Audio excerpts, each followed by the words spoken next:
MortgageBrain Classic allows you to source on a range of different criteria for your client by using the multiple tab function contained within it. To demonstrate this, first of all, we'll start with a pretty vanilla type search. So here we have all of our initial rate types selected. We have no rate control. And we have some standard criteria for our client. So if we source now, this takes us into our scheme list, and you can see at the top of the screen here we have source 1. Now next to source 1 we have a tab function, and this create a new tab function is exactly the same as the new tab button at the top of the toolbar as well. And both of these allow you to retain the first search that you carried out, but create multiple searches. So at this stage, your client may want to just look at fixed rates, or they may want to look at the scenario of increasing their deposit. And you can do this by using the multiple tab function. So let's demonstrate this. So our first source was pretty generic.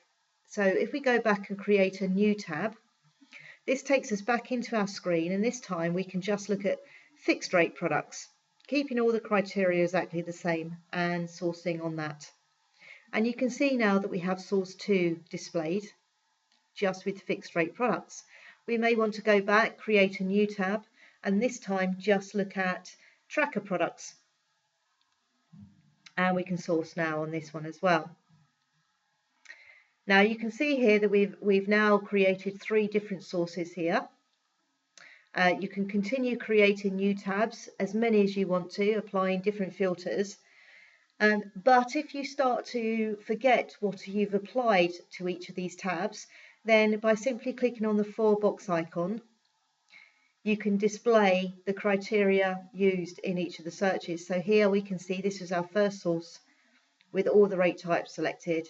Our second source was just looking at fixed, and our third source was just looking at tracker. So if I wanted to go back to my fixed source, then I simply click with my mouse and it loads that tab back in for me. Now the software will remember all of the criteria applied to each of these sources for the client that you're dealing with at the time. And when you close down MortgageBrain, each of these tabs will be saved against that client's criteria, and you can reload those at a later date.